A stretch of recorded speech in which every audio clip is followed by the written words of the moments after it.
সেই বিখ্যাত সংসার এ কি মহারাজ?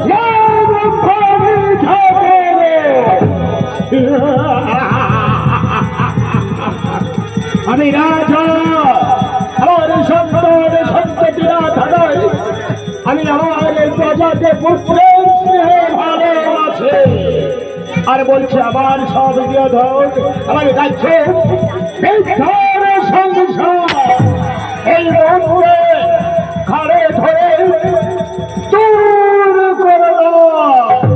ঠিক আছে মহারাজ।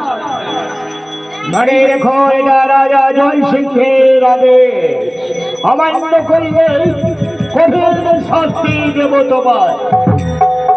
শোনো না মা, তুমি স্বেচ্ছা চলে যাও এখান থেকে, মহারাজ পুজো করবে না। আরে বড় আশা করে এসেছিলাম। আশা করে মহারাজ কি বললো শুনেছো তো? না যদি তুমি চলে যাও তোমার ঘাড়ে ধরে আমি বার করে দেবো, নাহলে মহারাজ আমাদের সাজা দেবে। তাই চলে যাও এখান থেকে। ওরে বাবা, ঘাড়ে ধরে দিলে রে বাবা, বড্ড লাগছে রে।